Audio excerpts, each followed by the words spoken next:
Hello दोस्तों, मैं उन्नीस शुक्ला AK सिविल अकेडमी में आप सभी का स्वागत करता हूं। और आज लेके आया हिंदी की क्लास, जिसमें हमारा टॉपिक क्या होगा, संधि। ठीक है, संधि के बारे में जानेंगे क्या होती है। अब पता चलेगा कि संधि होती क्या है, ये समझ लीजिए। यहाँ तक कि देखेंगे कोई भी एग्जाम हो, दुनिया का कोई भी एग्जाम हो, यदि उसमें हिंदी का सिलेबस पूछा जाता है तो वहाँ से आपको देखिए एक ना एक क्वेश्चन आपको संधि को का देखने को जरूर मिलेगा, ये गारंटी है। जैसे आपका कोई भी एग्जाम हुआ, आप समझिए कि फर्स्ट ग्रेड का हो या सेकंड ग्रेड का हो या थर्ड ग्रेड का हो, या कहने का मतलब SSC GD से एग्जाम होते हैं, उसमें भी हिंदी का सिलेबस पूछा जाता है। UP SSC में एग्जाम होते हैं, उसमें भी हिंदी का सिलेबस पूछा जाता है। यहाँ देखिए TGT PGT एग्जाम होता है, उसमें भी हिंदी का सिलेबस पूछा जाता है। और अदर एग्जामों में जिसमें हिंदी का सिलेबस हो, वहाँ से अगर कोई भी क्वेश्चन अगर हिंदी के सिलेबस है तो कहने का मतलब संधि का से आपको एक नया क्वेश्चन अवश्य पूछा जाएगा। तो यहाँ अगर हम संधि के बारे में डिटेल में कॉन्सेप्ट और क्वेश्चन के साथ पढ़ेंगे तो दुनिया का कोई भी एग्जाम हो जहाँ हिंदी का सिलेबस हो, वहाँ से आपका कोई भी क्वेश्चन छूटेगा नहीं, इस बात की गारंटी है। तो चलिए स्टार्ट करते हैं। संधि संधि होती क्या है ये जानिए। संधि हमारी क्या होती है कि वर्णों के मेल से होने वाले विकार, क्या करें, वर्णों के मेल से क्या होता है, होने वाले विकार। अगर विकार का मतलब क्या हुआ कि वर्णों के मेल से होने वाले विकार अर्थात परिवर्तन। क्या बोलेंगे, विकार का मतलब होता है परिवर्तन। परिवर्तन से क्या होता है, नए शब्द का निर्माण होता है। जब विकार होगा, विकार का मतलब हुआ परिवर्तन, वर्ण का मेल होगा और उसमें परिवर्तन होगा, तो उससे क्या होगा, एक नए शब्द का निर्माण होगा। तो वहां पर क्या पाई जाएगी, संधि पाई जाएगी। बात क्लियर हो गई। अब बात करते हैं कि संधि की आवश्यकता ही क्यों पड़ी, क्या जरूरत थी हमें संधि की, ये समझिए। देखिए वर्ण से हमारी क्या, वर्ण का जब मेल हुआ तो वहां संधि बनी, ये आप समझ चुके हैं। देखिए क्या आवश्यकता पड़ी, आखिर में संधि आई क्यों, ये जानेंगे। ठीक है, तो संधि क्यों आई ये जान लीजिए कि यदि अगर संधि ना होती, संधि अगर ना होती तो नए शब्दों का निर्माण होना संभव नहीं था। क्या होता था, वर्णों के मेल से क्या होता, नए शब्द का निर्माण होता था जहाँ पे संधि पाई जाती। अर्थात क्या हुआ कि संधि से ही नए शब्दों का निर्माण संभव है। ठीक है, चलिए हम एग्जाम्पल को दिखाते हैं आपको। जैसे देखिए, अगर हम बात करते हैं नार प्लस आयन, क्या बात करेंगे, नार प्लस आयन। अब ये समझिए, नार का मतलब होता है स्त्री या पानी। क्या होता है, स्त्री या पानी। ठीक है, स्त्री या पानी। नार का मतलब होता है स्त्री या पानी, और आयन का मतलब होता है आंख। आयन का मतलब क्या होता है, आंख। देखिए दो शब्द मिले हैं, अब इनको जब हम योग क्या करेंगे, इसको हम जब जोड़ेंगे, मेल कराएंगे, तो एक नया शब्द बनेगा, क्या, नारायण। क्या बनेगा, नारायण। अब देखिए एक नया शब्द हमारा निकल के आया, क्या, नारायण। यहाँ तक बात क्लियर हो रही है, अच्छा लग रहा है। देखिए तो सब चीजें समझ में आ रही होंगी लगभग। ठीक है, तो क्या हुआ, नार प्लस आयन मिलाकर क्या बना, नारायण। यहाँ आप देख रहे हैं कि शब्दों के मेल से क्या बना, नारायण बना। देखिए अब देखिए, तो अब इससे इसका सही मतलब समझिए कि नारायण का मतलब होता क्या है। देखिए नार का मतलब हो गया स्त्री या पानी, और आयन का मतलब हो गया आंख। कहने का मतलब हुआ वह आंखें जो सदैव क्या करें, वह आंखें जो सदैव क्या कहें, सदैव स्त्री या पानी को देखें। क्या कहें, वह आंखें जो सदैव स्त्री व पानी को देखें, उन्हें क्या कहा जाता है, नारायण कहा जाता है। आपने देखा, अर्थात विष्णु भगवान के सामने सदैव लक्ष्मी जी बैठी रहती हैं, और क्या होता है, उनके चारों तरफ जल भरा रहता है, इसलिए उन्हें नारायण कहा जाता है। किसे, विष्णु भगवान जी को। आपको ये बात समझ में आ गई होगी लगभग, उम्मीद करता हूँ कि ये बात आपको समझ में आ गई होगी। ठीक है, अब हम बात करते हैं, एक एग्जाम्पल और ले लीजिए। एक एग्जाम्पल की अगर हम बात करेंगे तो देखिए आता है दूसरा, राका प्लस ईस। क्या होगा, राका प्लस ईस। इसका मतलब समझिए, देखिए यहाँ पे सब मेल हुआ और नए शब्द का निर्माण हुआ, क्या पाई गई, संधि पाई गई। इसी तरीके से देखिए दो और हुए, अब इसका मेल करा रहे हैं, राका प्लस ईस का मतलब समझिए। राका का मतलब होता है चांदनी। राका का मतलब क्या होता है, चांदनी। राका का मतलब होता है चांदनी, और उसके बाद क्या होता है, ईस का मतलब होता है पति, या पति बोलते हैं। क्या होता है, ईस का मतलब होता है पति। किसे कहते हैं, अब ये देखिए, चांदनी के पति को क्या कहा जाता है, जो चांदनी का पति होता है, चांदनी का पति, उसे क्या कहा जाता है, राकेश। क्या कहा जाता है, राकेश। राका प्लस ईस बराबर होता है राकेश, और इसका मतलब, राका का मतलब होता है चांदनी, और ईस का मतलब क्या होता है, पति। यानी कि चांदनी के पति को क्या कहा जाता है, राकेश कहा जाता है। बात क्लियर हो गई। जो चांदनी का पति होगा उसका क्या नाम होगा, राकेश। यहाँ तक बात क्लियर हुई। तो संधि के बारे में आप समझ चुके कि वर्णों के मेल से क्या हो, उसमें विकार हो, परिवर्तन हो और नए शब्द का निर्माण हो। देखिए वर्णों के मेल हुआ, शब्द का मेल हुआ और क्या हुआ, उसमें परिवर्तन हुआ और एक नए शब्द का निर्माण हुआ, जिससे क्या बना, संधि को का पता चला। बात क्लियर हो गई। अब आगे देखते हैं संधि के बारे में कुछ आगे क्या होता है। ठीक है,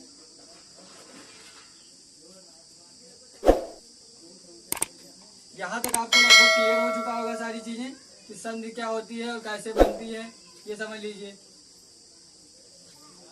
अब देखते हैं संधि के प्रकार। समझ लीजिए कि संधि कितने प्रकार की होती है, ये समझ लीजिए। तो जो हमारी संधि है वो 3 प्रकार की होती है। कौन, कितने प्रकार की, 3 प्रकार की होती है। जैसे समझिए पहली हमारी होगी, वो होगी स्वर संधि। क्या होगी, स्वर संधि। पहली हमारी होगी स्वर संधि। दूसरी क्या होगी, दूसरी क्या होगी, व्यंजन संधि। क्या होगी दूसरी हमारी, व्यंजन संधि। ठीक है, और तीसरी हमारी क्या होगी, विसर्ग संधि। तीसरी क्या होगी, विसर्ग संधि। यहाँ आपको पता चल गया कि संधि के प्रकार अगर पूछा जाता है तो संधि हमारी कितने प्रकार की होती है, 3 प्रकार की होती है। बात समझ में आ गई। कौन कौन सी संधि, स्वर संधि, व्यंजन संधि और तीसरी विसर्ग संधि। इन तीनों को क्या करेंगे हम डिटेल में एक एक करके पढ़ेंगे। तब तक के लिए एक शॉर्ट में एक चीज और जान लेते हैं। यहाँ पे एक बात समझ लीजिए कि संधि का स्थान, अगर संधि आपको बटी हुई मिलेगी, अगर पता चलेगा कि किसी शब्द में क्या है, संधि है, अगर किसी शब्द में क्या है, संधि है, तो उसको कितने प्रकार से हम बांट सकते हैं, मतलब किन किन चीजों से अलग कर सकते हैं। ठीक है, उसको अगर उसके अलग अलग करेंगे तो क्या रीजन होगा। ठीक है, संधि को जानना कैसे है, पहचानना कैसे है और अलग कैसे करना है, उसका स्थान जानना है, ये बात हम जानेंगे। ठीक है, इसके बाद तो चलिए यहाँ इसके आगे देखते हैं।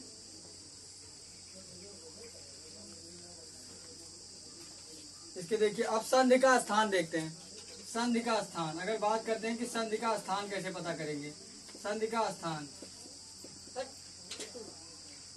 संधि का स्थान कितने प्रकार से होता है, केवल 4 प्रकार से। कितने प्रकार से, संधि को हम 4 प्रकार से स्थान दे सकते हैं। जैसे समझिए संधि का स्थान देखेंगे कि जो जब कोई शब्द में, किसी भी शब्द में हमें संधि ढूंढनी होगी तो उसे कैसे कैसे बांटेंगे, ये हम जान लेते हैं। तो पहला हम कैसे बांटेंगे, कुल 4 प्रकार से बांट सकते हैं। पहला क्या होगा, पहला हम बांटेंगे सार्थक सार्थक शब्द में। पहला क्या होगा, सार्थक शब्द होगा और दूसरा क्या होगा, सार्थक शब्द होगा। ठीक है, पहला शब्द और सार्थक शब्द देखेंगे, उस संधि को सार्थक शब्द और सार्थक शब्द में बांटेंगे। जैसे एग्जाम्पल देख लीजिए, एग्जाम्पल में देखेंगे विद्यालय। विद्यालय देखिए, अगर एग्जाम्पल में देखेंगे विद्यालय, अब इसको बांट रहे हैं सार्थक सार्थक शब्दों में। कैसे, एक हमारा पहला बन जाएगा विद्या, देखेंगे पहला हमारा बन गया विद्या और प्लस दूसरा बन गया आलय।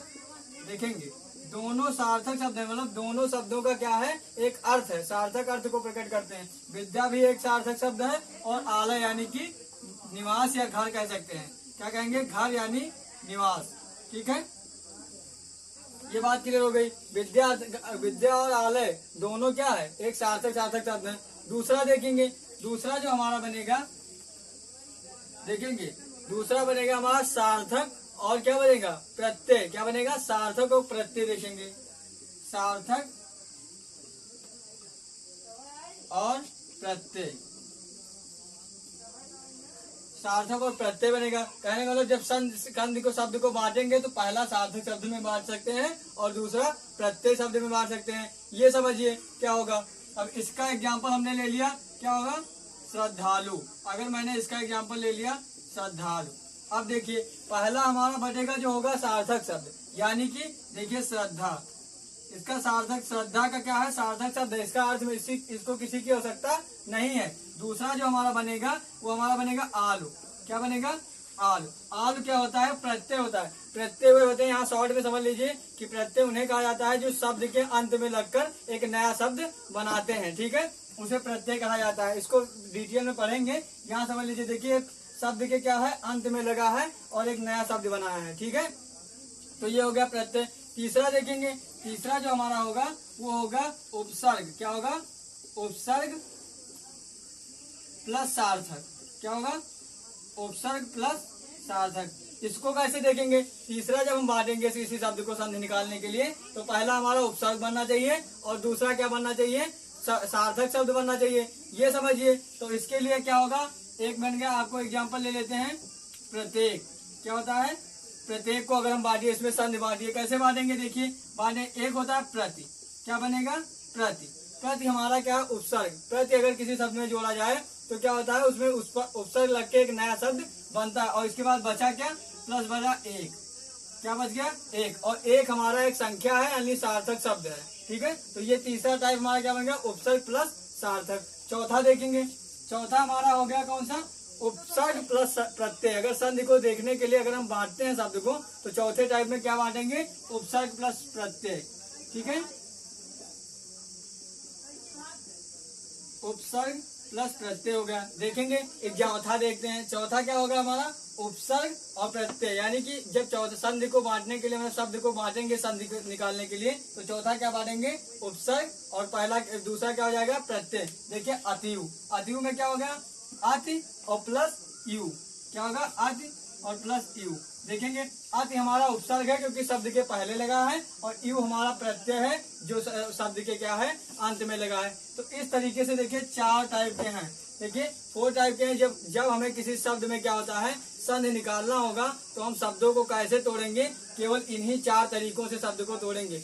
अगर आप इन चारों से अलग किसी तोड़ रहे हैं, अगर तोड़ रहे हैं, तो समझिए इन चारों के अलग अगर कुछ दिख रहा है, तो उसमें क्या होगी, संधि नहीं पाई जाएगी। उन शब्दों में संधि नहीं पाई जाएगी जो इसके अलावा किसी शब्द में टूट रहे हैं, समझ लीजिए। पहला क्या होगा, या तो दोनों सार्थक हो, या क्या हो, पहला सार्थक हो दूसरा प्रत्यय हो, या क्या हो, पहला उपसर्ग हो दूसरा सार्थक हो, और या फिर पहला उपसर्ग हो और दूसरा प्रत्यय हो। इस तरीके से होगा। तो इसके अलावा अगर नहीं टूट रहा है शब्द, तो क्या होगा कि उसमें संधि नहीं पाएगी। आप ये कह सकते हैं कि इस शब्द में संधि नहीं पाई जाएगी। बात क्लियर हुई यहाँ तक। यहाँ तक कैसे तोड़े जाएंगे, संधि का स्थान कैसे है, संधि क्या है, और संधि के प्रकार कितने हैं। अब बात आती है स्वर संधि की। तो हम स्वर संधि के बारे में जानेंगे कि स्वर संधि क्या होती है, ठीक है। तो स्वर संधि देख लीजिए।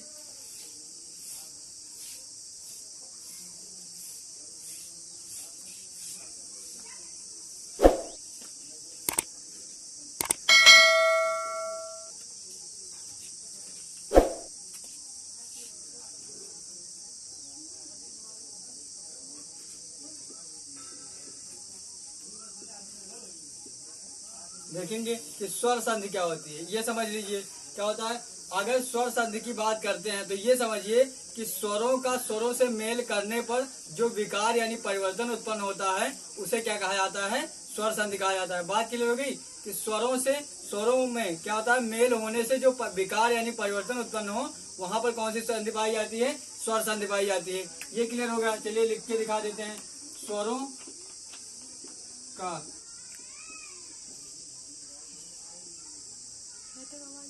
स्वरों का स्वरों से मेल होने पर जो विकार उत्पन्न होता है, वहां पे क्या होती है, स्वर संधि पाई जाती है। अगर स्वर संधि के लिए हम अगर देखेंगे, देखिए अगर हम एक एग्जाम्पल ले लेते हैं, सरण प्लस आगत। अगर हम उदाहरण ले लेते हैं इसका, उदाहरण के रूप में देखिएगा, ठीक है, सरण प्लस आगत। अब समझिए परिभाषा को ध्यान पूर्वक समझिए। देखिए 2 शब्द हैं, देखिए स्वर क्या हुआ, सरल प्लस आगत हमने लिया। देखिए यहाँ लास्ट वर्ड जो है वो आड़ा के बाद क्या आता है, आ आता है। तो क्या हुआ, स्वर का स्वर से, देखिए आ भी स्वर है और आ भी स्वर है, तो स्वरों का स्वरों से मेल होने पर जो विकार यानी शब्दों में जो परिवर्तन होता है, उससे क्या होता है, स्वर संधि पाई जाती है। जैसे इससे क्या बना, सरागत। क्या बन गया, सरागत। देखिए स्वरों का स्वरों से मेल किया गया और इसमें क्या बना, एक नया शब्द बना, और ये किससे बना, स्वर का और स्वर से मेल हुआ, इसलिए यहाँ पे कौन सी संधि पाई जाएगी, स्वर संधि पाई जाएगी। बात क्लियर हो गई। देखिए अगर हम बात करते हैं कापी, कापी प्लस इंद्र क्या होता है, देखिए दूसरा एग्जाम्पल अगर हम लेते हैं तो क्या होगा, कापी प्लस इंद्र, यानी कि क्या बनेगा, यहाँ पे देखिए कपींद्र। क्या बनेगा, कपींद्र। आप समझिए ध्यान से, यहाँ पे देखिए लास्ट जो बना है हमारा क्या है, छोटी, यानी कि छोटी क्या है, स्वर है। यहाँ पे भी क्या है, छोटी। देखिए स्वर का स्वर से मेल हुआ, स्वरों का क्या हुआ, स्वर से मेल हुआ, और उसमें एक विकार यानी परिवर्तन उत्पन्न हुआ, जिससे एक नए शब्द का निर्माण हुआ। तो वहां पे कौन सी संधि पाई गई, स्वर संधि पाई गई। देखिए यहाँ पे भी छोटी ही है और यहाँ पे छोटी ही है, तो ये क्या है, स्वर है। तो हमने परिभाषा में क्या बताया आपको कि स्वरों का स्वरों से मेल होगा, फिर क्या होगा, विकार होगा, यानी कि परिवर्तन होगा, तो एक नए शब्द का निर्माण होगा, वहां पर क्या होगा, स्वर संधि पाई जाएगी। बात क्लियर हो गई। मान लेते हैं, देखेंगे क्या होगा, शरण, क्या लेंगे हम, सॉरी अगर हम लेते हैं दूसरा एग्जाम्पल लेते हैं तो दूसरे में क्या होगा, चरण और प्लस क्या होगा, अमृत। देखेंगे चरण प्लस अमृत की बात करेंगे। अब इसको हम बनाते हैं, देखेंगे इसको क्या बनेगा, ये हमारा चरणामृत, क्या बनेगा, चरणामृत। देखेंगे अब चरणामृत, देखिए यहाँ पे हुआ क्या, परिभाषा से ही देखेंगे कि स्वर संधि कैसे पाई गई। देखिए स्वरों का स्वरों से यहाँ भी आ है और यहाँ भी आ है, तो क्या हुआ, आ मिलकर क्या हुआ, शब्दों में विकार हुआ यानी परिवर्तन हुआ और एक नए शब्द का निर्माण हुआ। स्वरों का स्वरों से मेल हुआ, तो वहां पे कौन सी संधि पाई गई, स्वर संधि पाई गई। तो हम लोग क्या कर चुके, स्वर संधि क्या होती है ये समझ चुके। ठीक है, अब हम बात करते हैं कि स्वर संधि के प्रकार के बारे में बात करेंगे कि स्वर संधि कितने प्रकार की होती है। तो ये अगला देखेंगे पॉइंट हमारा क्या होगा, स्वर संधि के प्रकार। स्वर संधि के प्रकार, ठीक है, स्वर संधि के प्रकार की बात करेंगे तो स्वर संधि हमारे कितने प्रकार की होती है, 5 प्रकार की। कितने प्रकार की, 5 प्रकार की। यहाँ तक आपको क्लियर समझ में आ रहा कि स्वर संधि 5 प्रकार की होती है। कैसी ट्रिक है, ट्रिक से ध्यान रखिएगा। अगर हम बात करेंगे क्या होगा, दिग, अगर बात करेंगे क्या, दिग, फिर क्या बात करेंगे, अवय, क्या बोलेंगे, दिग, दूर दूर लिख लेते हैं, अवय, क्या बोलेंगे, दिग अवय। याद रखिएगा कि दिग अवय से हम क्या करेंगे, पांचों संधि को याद रखेंगे, इसी से बनाएंगे हम ट्रिक के अनुसार। अब देखेंगे दी से हमारा क्या होगा, ये समझिए, दी से हमारी होगी दीर्घ संधि, क्या होगी, दीर्घ संधि। ध्यान रखिएगा, ट्रिक से याद रखेंगे तो आपको पांचों संधि आराम से याद रहेगी। दी से हमारी क्या बनेगी, दीर्घ संधि बनेगी। दूसरी गु से क्या बनेगी, गुण संधि, क्या बनेगी, गुण संधि। ठीक है, अगला देखेंगे आ से क्या बनेगी, आ से हमारी क्या बनेगी, अयाज संधि, क्या बनेगी, अयाज संधि। ठीक है, आ से अयाज संधि। दूसरा वा से क्या बनेगी, वृद्ध संधि, क्या बनेगी,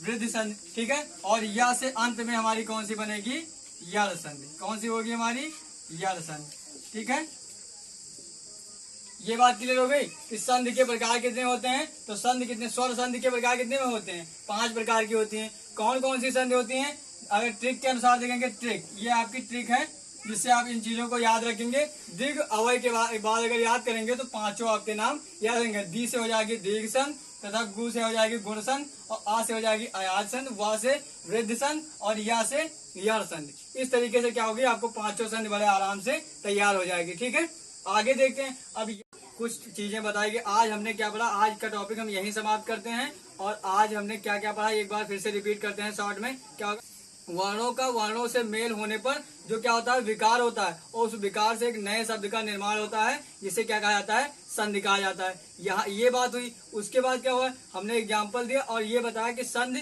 कितने प्रकार की होती है। संधि को बताया गया 3 प्रकार से होती है। कौन कौन सी, स्वर संधि, व्यंजन संधि और विसर्ग संधि। अब तीसरा पॉइंट हमारा क्या था कि संधि को बांटने के लिए, अगर पहचानने के लिए कैसे, मतलब किस किस तरीके से बांटा जाएगा, तो 4 प्रकार से बांटा जाएगा। संधि का स्थान 4 प्रकार से ही बांटा जाता है। कौन तरीके से देखेंगे, पहला हमारा होगा सार्थक शब्द प्लस सार्थक शब्द। दूसरा क्या होगा, सार्थक शब्द और प्लस प्रत्यय। तीसरा क्या होगा, उपसर्ग प्लस सार्थक शब्द। और चौथा क्या होगा, उपसर्ग प्लस प्रत्यय। इन चारों में क्या करेंगे, हम संधि को बांटेंगे। अगर इन तरीके से अगर वो किसी कोई भी शब्द अगर बंट नहीं रहा है तो क्या होगा, ये बता दिया जाएगा कि उसमें किसी भी प्रकार की संधि नहीं पाई गई है। ये बात क्लियर हो गई। तो यहाँ तक क्या था, इतना टॉपिक। और एक और बताएगा कि संधि की आवश्यकता क्यों पड़ी। आता है कि संधि, आखिर में संधि की क्या आवश्यकता हुई, तो वर्णों से क्या बनी, संधि बनी, आपको बताया गया। और क्या हुआ, संधि अगर ना होती तो क्या होता, नए शब्दों का निर्माण संभव नहीं था। संधि के कारण ही क्या होता है, नए शब्दों का निर्माण हो पाता है। ठीक है, तो आगे का टॉपिक क्या हुआ, स्वर संधि के कितने प्रकार होते हैं। स्वर संधि पढ़ेगी कि स्वर संधि क्या होती है। स्वर संधि क्या होती है, क्या होता है, स्वरों का स्वरों से मेल होने पर क्या होता है, शब्दों में क्या होता है, विकार होता है, अर्थात परिवर्तन होता है, जिससे नए शब्द का निर्माण होता है। वहां पर कौन सी संधि पाई जाती है, स्वर संधि पाई जाएगी। एक बात ध्यान रखेंगे, स्वरों का स्वरों से मेल होगा जहाँ पे, वहां पे क्या होगा, स्वर संधि पाई जाएगी। स्वरों का स्वरों से मेल होने पर नए शब्द का निर्माण हो, वहां पर क्या हो, स्वर संधि पाई जाएगी। आगे क्या पढ़े कि स्वर संधि कितने प्रकार की होती है, 5 प्रकार की होती है, हमने बताया कौन कौन सी होगा। ट्रिक क्या थी, दिव्य अवय यानी दी से दीर्घ सन, गु से गुण सन, और आ से अयाज सन, वा से वृद्ध सन तथा या से यण सन। ये हमारी 5 सन स्वर की थी। ठीक है, तो यहाँ तक हमने आज पढ़ाया और आगे क्या करेंगे हम, फिर इन संधि स्वर संधि के जो प्रकार हैं इनके बारे में डिटेल में आगे की क्लास में पढ़ेंगे। अगर यहाँ तक आपको कोई भी डाउट हो तो आपको कमेंट करना है। मैं पहले बता चुका हूँ कि यहाँ से कंप्लीट हिंदी का सिलेबस आपको पढ़ाया जाएगा, लेकिन आप एक रिक्वेस्ट है कि आप जब भी कभी पढ़ने बैठे तो क्या करेंगे, रफ और पेन लेकर ही बैठे, क्योंकि अगर चीजों को नोट करेंगे तो लॉन्ग टाइम तक क्या होगी, आपके माइंड में ये चीजें सेट हो जाएंगी। दुनिया का कोई भी एग्जाम हो, कोई, मैंने पहले भी कहा फिर से कह रहा हूँ, तो दुनिया का कोई भी एग्जाम हो, अगर हिंदी का सिलेबस है तो एक भी प्रश्न आपको इस क्लास से, अगर यहाँ से आपने पूरी क्लास ले ली तो कोई भी क्वेश्चन आपको कहीं भी एग्जाम में, किसी भी एग्जाम में छूटेगा नहीं, इस बात की गारंटी देता हूँ। लिखेंगे कहीं भी अगर एग्जाम देना है, कोई भी हो, इसका नाम नहीं लेंगे, कोई भी एग्जाम हो, इसके लिए कि स्पेशली किसी एग्जाम के लिए है, कंप्लीट सिलेबस पढ़ाया जाएगा और सब एग्जाम को ध्यान में रखते हुए क्या कराया जाएगा, इसको, इस सिलेबस को कंप्लीट कराया जाएगा। इस बात का भरोसा रखिए। जैसे एक रिक्वेस्ट है कि ये अभी तक क्या करेंगे, चैनल को अगर सब्सक्राइब नहीं किए तो जरूर सब्सक्राइब कीजिए और बेल आइकन को दबाइए, ताकि क्या होगा कि आसानी, जब भी कभी वीडियो अपलोड की जाए तो आसानी तक आप तक पहुंच सके। वीडियो को क्या करेंगे, अधिक से अधिक शेयर करेंगे ताकि अधिक से अधिक स्टूडेंट इसका लाभ उठा सके। Thank you class.